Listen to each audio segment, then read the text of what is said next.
Hi, and thank you for tuning in to Noir Histoire. I'm Natasha, and in this episode, I'll be sharing what I've learned about Anne Spencer, born on February 6, 1882, died on July 27, 1975, notable poet and activist, nationality American. Annie Bethel Scales Bannister was born in Henry County, Virginia, the only child of Joel Cephas Bannister and Sarah Louise Scales. Her parents had been born around the time of the Civil War and were thus of the first generation of black children to grow up after emancipation.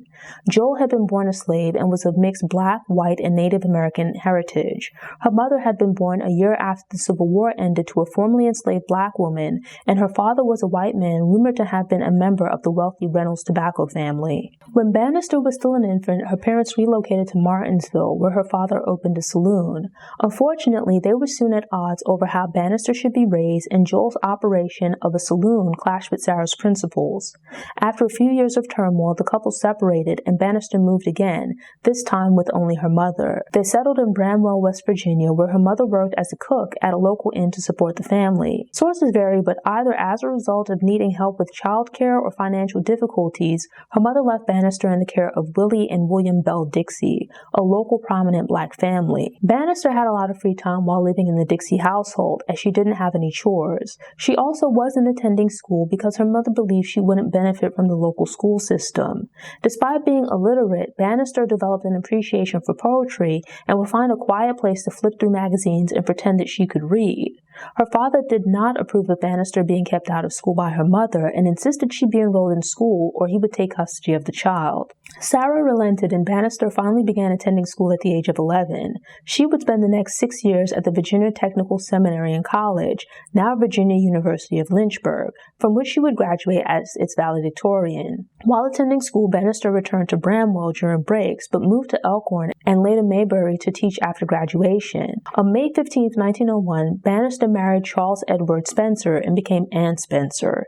The two had met while they were students at the Virginia Seminary and would go on to have 3 children after returning to Lynchburg. Their home at 1313 Pierce Street would offer many black travelers a warm and welcoming place to stay, as they had limited options for lodging due to Jim Crow. Many notable black icons of the era stayed at the Spencer home, and it became a gathering place. Spencer returned to the Virginia Seminary, where she taught for 2 years. She later spent over 20 years as the librarian at the Paul Laurence Dunbar High School. Dunbar was the only local high school and library open to black residents.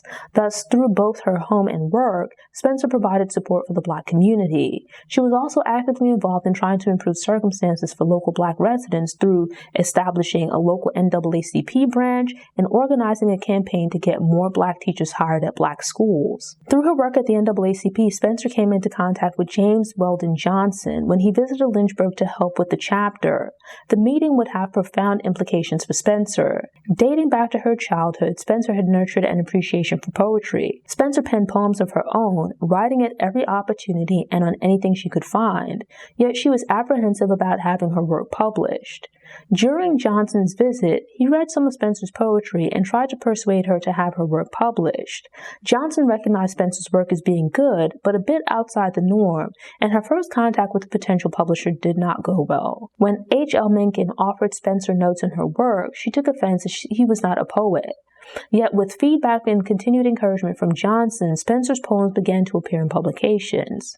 Despite remaining based in Virginia, Spencer is considered to have been part of the Harlem Renaissance due to most of her work being published during that period. Her poems were featured in several Harlem Renaissance magazines and anthologies, and she had friendships and relationships with many other Harlem Renaissance creatives. While Spencer was very actively involved in various initiatives aimed at improving conditions for black people, few of her poems directly addressed race in comparison to other artists of the time. Some of Spencer's poems touched on nature, religion, spirituality, feminism, etc. She explained this in part as finding it easy to write about topics she loved, but having some difficulty writing about topics she hated in a courteous manner. Anne Spencer died from cancer on July 27, 1975 at 93 years old. Spencer continued to write poems prodigiously, but only about 30 were published as her public output trickled to a halt after Johnson's death in the late 1930s. Unfortunately, excluding the poems that were published, few of Spencer's other poems survived.